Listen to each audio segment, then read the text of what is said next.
Gold trusted gold buyers తాకట్టులో ఉన్న బంగారాన్ని విడిపించి ఈ రోజు ఉన్న మార్కెట్ ధరకే కొనబడును.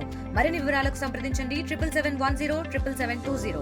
విజయనగరం జిల్లాకు చెందినటువంటి పర్యాటకులు ఈరోజు మానస సరోవరం ఆయా ప్రాంతాల్లో ఉన్నటువంటి ప్రముఖ పుణ్యక్షేత్రాలకు ఈరోజు దర్శన నిమిత్తం మరోవైపు అక్కడ ఉన్నటువంటి పర్యాటకంగా ఆ ప్రదేశాలను చూడడానికి అయితే వెళ్ళినటువంటి పరిస్థితి కనిపించింది. ఇదే క్రమంలోనే మరోవైపు నేపాల్లో జరుగుతున్నటువంటి అల్లర్ల కారణంగా కాఠ్మండ్లో ఓ ప్రైవేటు హోటల్లో ఈరోజు చిక్కుపోయినటువంటి పరిస్థితి కనిపించింది. దీన్నైతే ఈరోజు చూసుకుంటే కేంద్ర రాష్ట్ర ప్రభుత్వాలు అయితే ఈరోజు ప్రతిష్టాత్మకంగా తీసుకుని ఎవరైతే అక్కడ చిక్కుపోయినటువంటి ప్రజలందరినీ కూడా సురక్షితంగా ఈరోజు మన దేశానికైతే తరలిస్తున్న పరిస్థితి కనిపిస్తుంది. ఇదే క్రమంలోనే ముఖ్యంగా చూసుకుంటే విజయనగరం జిల్లా సంబంధించిన వాళ్ళు సుమారుగా 61 మంది అయితే మాత్రం ఈ యొక్క ప్రయాణికులు ఉంటున్న పరిస్థితి కనిపిస్తుంది. దీనిలో భాగంగా చూసుకున్న ఉత్తరాంధ్రకి అయితే సుమారుగా 80 మంది పైన అయితే మాత్రం ఈ యొక్క దీనికి సంబంధించినటువంటి పర్యాటకులు అయితే ఉన్నటువంటి పరిస్థితి అయితే మాకు కనిపించింది. ముఖ్యంగా చూసుకుంటే ఓన్లీ విజయనగరం జిల్లాకే 61 మంది అయితే మాత్రం ఉన్నారు. ఇందులో భాగంగా చూసుకుంటే ఓన్లీ విజయనగరం జిల్లాకు సంబంధించినటువంటి ఒక గాజుల రేగ అనే ప్రాంతంలో విజయనగరం పట్టణ పరిధిలో ఉన్న గాజుల రేగ ప్రాంతంలోనే సుమారుగా 24 మంది వరకు కూడా ఇదో ప్రాంతానికి చెందినటువంటి వాళ్ళు కూడా ఉన్నారు. ప్రస్తుతం మనం అయితే చూడవచ్చు ఏదైతే మనం చూస్తున్నటువంటి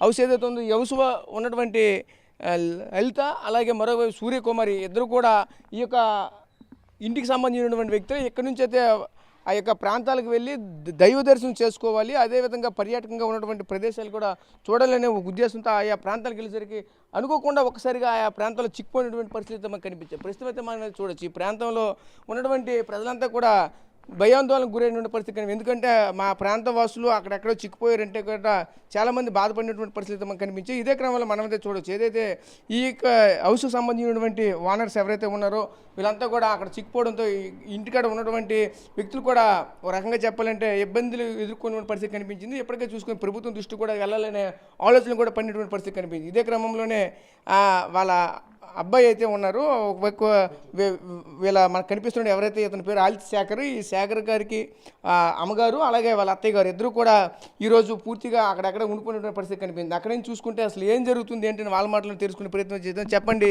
శేఖర్ గారు, ఈరోజు చూసుకుంటే కాఠ్మండ్లో జరుగుతున్నటువంటి ఏదైతే నేపాల్లో జరుగుతున్న అల్లర్ల కారణంగా అక్కడ ఉన్నటువంటి అంతా కూడా కర్ఫ్యూ విధిస్తున్న పరిస్థితి కనిపించింది. ఈ క్రమంలో అక్కడ అంతా కూడా ఇబ్బంది పడినట్టు పరిస్థితి కనిపించింది. ఈరోజు ప్రభుత్వాలు చూసుకుంటే కేంద్ర రాష్ట్ర ప్రభుత్వాల సాయంతో పూర్తిగా అక్కడ ఉన్నటువంటి అందరినీ కూడా సురక్షితంగా మన రాష్ట్రానికి తరలిస్తున్న పరిస్థితి కనిపిస్తుంది. దీని అంతా కూడా ఏ విధంగా చూడాలి ఏంటి మీకు ఏమనిపిస్తుంది? అక్కడ ఒకసారిగా చిక్కుపోయారంటే మీకు ఎలా అనిపించింది ఏంటి? అంటే వీళ్ళు మా అమ్మగారు అత్తయ్య ఇంకా ఇక్కడ మా క్లోజ్ రిలేటివ్స్ ఒక 20 మంది ఏరియా నుంచి వెళ్ళారండి. సెప్టెంబర్ 3న బయలుదేరారు. అంతా ఎప్పుడు రెగ్యులర్గా వీళ్ళు వెళ్తున్న యాత్రలాగే వెళ్ళారు.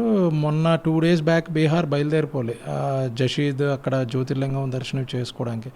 ఆ రోజు అమ్మగారు అంటే అక్కడ మెయిన్ మన నెట్వర్క్ ఉండదు కదా, సిమ్లు గట్రా మనం పని చేయవు. సో ఏదో వైఫై ఎక్కడో చిన్న సిగ్నల్ ఉంటే ఆ ఏరియాకి వచ్చి అమ్మగారు ఫోన్ చేయడం నాకు ఇన్ఫర్మేషన్ ఇవ్వడం చేస్తున్నారు. ఆ రోజు నైట్ చెప్పారు కొంచెం ఇక్కడ పరిస్థితి బాగాలేదు, బయట గొడవలు గట్రా జరుగుతున్నాయి, ఇప్పుడే పశుపతినాథ్ మందిర దర్శనం అయింది, ఆ చుట్టూ కొంచెం అల్లర్లు జరుగుతున్నాయి అని చెప్పారు. అండ్ మేము ఓకే నార్మల్ అనుకున్నాం, టీవీలో అప్పుడు కూడా ఇంకా పూర్తి అప్డేట్స్ లేవు కాబట్టి.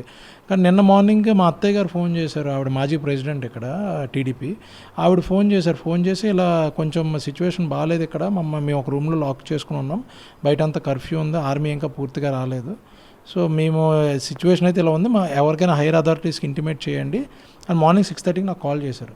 నేను ఈలోపే మా ఇక్కడ ఏఎంసీ చైర్మన్ గారు కరోజ్ నరసింహరావు గారికి ఫోన్ చేసి ఇలాగా ఒకసారి వెళ్ళి మాట్లాడదాం మినిస్టర్ గారితో కానీ ఎమ్మెల్యే గారితో అని మేము ప్రిపేర్ అయ్యే లోపే మాకు ఆల్రెడీ ఇన్ఫర్మేషన్ అండి లోకేష్ గారు ఆల్రెడీ దాని మీద వర్క్ చేయడం స్టార్ట్ చేశారని. అప్పటికి ఒక మధ్యాహ్నం అయ్యేసరికి మా అమ్మగారు ఫోన్ చేసి ఇక్కడ అంతా మాకు బాగుంది, మా ఇన్ఫర్మేషన్ తీసుకున్నారు, నైట్ 10 గంటలు ఫ్లైట్ ఉందన్నారు, మేము వచ్చేస్తాము, ఇబ్బంది లేదు అని చెప్పి క్లియర్గా మాకు ఇచ్చే మేము రిలీవ్ అయిపోయాం. అంటే అంత ఫాస్ట్గా రెస్పాన్స్ గవర్నమెంట్ నుంచి ఉండడం వల్ల. కానీ నైట్ మళ్ళీ ఎయిర్పోర్ట్ ఓపెన్ అవ్వలేదు కాబట్టి నైట్ రాలేకపోతున్నాం, ఈరోజు మార్నింగ్ బయలుదేరిపోతాం అని చెప్పి మాకు ఉదయం ఫోన్ చేశారు. ఆల్రెడీ ఇప్పుడు ఎయిర్పోర్ట్కి వచ్చేసారు అది చెప్పారు. అంటే మేము చాలా టెన్షన్ పడ్డాం, ఎందుకంటే అక్కడ అమ్మగారు చెప్పేది ఏంటంటే చాలా పెద్ద పెద్ద కత్తులతోని రాడ్లతోని బయట కొంచెం చాలా గొడవగా ఉంది. పేషెంట్లు కదా, అందరూ ఏజ్డ్ పీపుల్, లైక్ అందరూ 50+ ఉన్న వాళ్ళు, ఫుడ్ అవన్నీ ఎలా దొరుకుతాయి, ఆర్గనైజర్స్ కూడా బాగానే అన్ని ఫుడ్ అవన్నీ అరేంజ్ చేశారంట. మా టెన్షన్ పడుతున్నాం. కానీ ఎప్పుడైతే లోకేష్ గారు యాక్షన్లోకి వచ్చి మొత్తం అంతా ఆయన అరేంజ్ చేసి ఇంకా మాకు ఎటువంటిది ఇల్లు కదిలి ఎవరికి ఈ ఇన్ఫర్మేషన్ కోసం అడిగే పరిస్థితి లేకుండా మొత్తం అంతా ఆయన అరేంజ్ చేసే బట్టి మేము కొంచెం రిలీవ్ అయ్యాం. సో డెఫినెట్గా గవర్నమెంట్కి కృతజ్ఞతలు చెప్పుకోవాలి ఈ విషయంలోనే. ఓకే, అంటే ప్రస్తుతానికి ఎక్కడ ఎయిర్పోర్ట్లో ఉన్నారు, ప్రస్తుతం పరిస్థితి ఎలా ఉంది, ఇంకా ఇంట్లో ఒక అమ్మగారు అత్తగారు కాకుండా ఇంకెవరైనా వెళ్ళారా? అంటే ఇప్పుడు ప్రెజెంట్ అయితే కాఠ్మండు ఎయిర్పోర్ట్లో ఉన్నారండి. లైక్ బ్యాగ్స్ అన్నీ కూడా మార్నింగే షిఫ్ట్ చేశారు ఎయిర్పోర్ట్కి, అండ్ వీళ్ళు నడుచుకొని వెళ్ళిపోయారంట. నాకు ఫోన్ చేసి చెప్పారు అది. సో అంటే కాఠ్మండు ఎయిర్పోర్ట్లో ఉన్నారు, 12 o'clock ఫ్లైట్ అన్నారు వయా విజయవాడ, వైజాగ్కి డైరెక్ట్గా వచ్చేస్తుంది. అక్కడ నుంచి ఏదో అరేంజ్మెంట్స్ చేసుకుని విజయనగరం వస్తారు. అంటే ఇక్కడ మా అత్తయ్య మా మా అమ్మగారు కాకుండా మా మావయ్యలు అవుతారు వాళ్ళు. అండ్ గాజులరేగ వాళ్ళు అంతా చాలా ఆల్మోస్ట్ గాజులరేగ వాళ్ళు ఒక 18 members మా రిలేటివ్స్ అందరూ ఉన్నారు అక్కడండి అందరూ. సో చూసాం కదా, ఏదైతే ఈ యొక్క గాజులరేగ సంబంధించినటువంటి వ్యక్తులు సుమారుగా 20 మంది వరకు కూడా ఈ యొక్క ప్రాంతవాసులు ఎక్కువ మంది అయితే ఉన్నారు. అలాగే దీనికి సంబంధించి మరిన్ని వివరాలు వాళ్ళ దగ్గరికి కూడా వెళ్ళి వాళ్ళ ఇంట్లో ఉన్నటువంటి బంధువులు ఏం చేస్తున్నారా, ఏ విధంగా ఫీల్ అవుతున్నారు. ప్రస్తుతం మరోవైపు అంతా కూడా ఇక్కడ మనం చూసాం, ఆల్తి శేఖర్ గారు అయితే ప్రభుత్వానికి ప్రత్యేకంగా ధన్యవాదాలు కూడా తెలుపుతున్న పరిస్థితి కనిపిస్తుంది. ఎందుకంటే మేము దానికి సంబంధించిన కార్యాచరణ స్టార్ట్ చేయకమునిపై ఆల్రెడీ ప్రభుత్వం ముందుగా దీనికి సంబంధించినటువంటి అన్ని రకాలుగా చొరవ తీసుకుని అయితే ముందుకు వెళ్ళినటువంటి పరిస్థితి మనకు కనిపించిందంటూ కూడా చెప్పుకొస్తున్న పరిస్థితి కనిపిస్తుంది. అయితే దీనికి సంబంధించి మరికొంతమంది అయితే ఉన్నారో వాళ్ళ దగ్గర కూడా వెళ్ళి దీనికి సంబంధించిన వివరాలు మరిన్ని వివరాలు తెలుసుకునే ప్రయత్నం అయితే చేద్దాం. ప్రస్తుతం ఇంకొకరింటికి అయితే మన ప్రస్తుతం అయితే వచ్చింది. గాజులరేగ ప్రాంతంలోనే మరికొంతమంది అయితే ఆ యొక్క బంధువులు కూడా ఉన్నటువంటి పరిస్థితి కనిపించింది. అది చూసుకుంటే సుమారుగా ఈ యొక్క ప్రాంతానికి సంబంధించిన వాళ్ళు 21 మంది అయితే అక్కడ ప్రస్తుతం నేపాల్లో చిక్కుకునే పరిస్థితి కనిపి ప్రస్తుతానికి అయితే కాఠ్మండు ఎయిర్పోర్ట్ వద్ద అయితే ప్రస్తుతానికి అయితే ఉన్నారు. మరి కాసేపట్లో అక్కడ ఫ్లైట్ కోసం అయితే ఎదురు చూసిన పరిస్థితి కనిపిస్తుంది. అయితే ఇదే క్రమంలోనే మనతో పాటు మాట్లాడడానికి ప్రస్తుతానికి అయితే ఇక్కడ ఉన్నటువంటి కొంతమంది బంధువులు కూడా ఉన్నారు. అంటే వాళ్ళ రిలేటివ్స్, వాళ్ళ భార్యలు, అలాగే వాళ్ళ సంబంధించిన అమ్మలు, అక్కలు, చెల్లెలు అందరూ కూడా ఎక్కడైతే ఉన్నారు. ప్రస్తుతం మనతో పాటు మాట్లాడడానికి ఇక్కడ ఉన్నారు. అమ్మ చెప్పండి అమ్మ, ప్రస్తుతం అక్కడ మీ రిలేటివ్స్ ఎలా ఉన్నారు, మీకు కాల్ చేశారా, ప్రజెంట్ ఎలా ఉన్నారు? చేశారు sir, video call. Present flight దీంట్లో ఇన్స్ట్రక్షన్స్ ఏవో అవుతున్నాయి, రెడీ అవుతున్నామని చెప్పారు. చాలా వాళ్ళు తిరిగి రిటర్న్ వచ్చినందుకు ఏర్పాట్లు చేసి మన ఆంధ్రప్రదేశ్ ప్రభుత్వానికి మనస్ఫూర్తిగా ధన్యవాదాలు తెలుపుకుంటున్నాం సార్. అమ్మ మీరు చెప్పండి అమ్మ, ఎలా అనిపిస్తుంది ఏంటి, అక్కడికి ఎవరు వెళ్ళారు, మీ తాలూకులు ఎవరెవరు అక్కడ ఉన్నారు? మా చెల్లెలు, మా తమ్ముడు, మరిది గారు అందరూ, మా రిలేటివ్స్ అందరూ ఉన్నారు. ఇప్పుడు ప్రభుత్వం తరఫున అందరికీ ధన్యవాదాలు. అంటే ఈ విషయం మీకు ఎలా తెలిసింది? ఫస్ట్ అక్కడ చిక్కిపోయారు, మనకి రాలేకపోతున్నారని మీకు ఎలా తెలిసింది? అక్కడికి వెళ్ళేసరికి అక్కడ నుంచి కాంటాక్ట్లో ఉన్నారు, అక్కడ చూస్తే అంతే ఒక రకంగా చెప్పాలంటే అంత అక్కడ ఎమర్జెన్సీ వాళ్ళు ఏంటంటే అక్కడ కూడా సిగ్నల్స్ రావు, సోషల్ మీడియా అంతా కూడా బంద్ చేసిన పరిస్థితి కనిపిస్తూ ఉంటుంది. అది మీకు ఏ విధంగా మీకు నెట్వర్క్ వచ్చింది, ఏ విధంగా మీకు తెలిసింది? అలాగే ఆన్లైన్ ద్వారా చూసామండి. అది చూసిన తర్వాత వాయిస్ మెసేజ్ పెట్టారు వాళ్ళు, ఇలా మేము ఇలా ఉన్నామనేసి. అప్పుడు మేము భయపడిపోయాము. భయపడిపోయిన తర్వాత నాయకులకి ఇలాగ తెలియచేసాము నిన్నంతా. ఏదో సాయంత్రానికి అప్పుడు ఫోన్లో వచ్చాయి, మేము సేఫ్గా ఉన్నాం, పర్వాలేదు, బాగానే ఉన్నాం, ఇలా మాకు అరేంజ్మెంట్ చేస్తున్నారు, మేము తిరిగి వచ్చేస్తున్నాం, మీరు భయపడొద్దని మాకు చెప్పారు.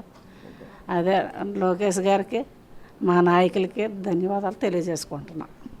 సో చూసాం కదా, ప్రత్యేకంగా ప్రభుత్వానికి కూడా ధన్యవాదాలు తెలియజేసిన పరిస్థితి కనిపిస్తుంది. ఎందుకంటే అంతా కూడా అంతా రిలేటివ్సే కాబట్టి ఫ్యామిలీకి సంబంధించిన వాళ్ళంతా కూడా సుమారుగా చూసుకుంటే ఇక్కడ దగ్గరలో ఉన్న వాళ్ళంతా అంతా కూడా ఒకే ఇంట్లో, అంటే వెంటనే సమాచారం ఏం జరుగుతుంది ఏంటంటే పరిస్థితి ప్రతి ఒక్కరు సమాచారం తెలుస్తుంది కాబట్టి ఒకే ఇంట్లో ఉన్నటువంటి పరిస్థితి కనిపిస్తుంది. మనతో పాటు ఇంకా ఉన్నారు. చెప్పండి, ప్రస్తుతం మీ వాళ్ళు అక్కడ ఎలా ఉన్నారు, ఏంటి కాంటాక్ట్లో ఉన్నారా?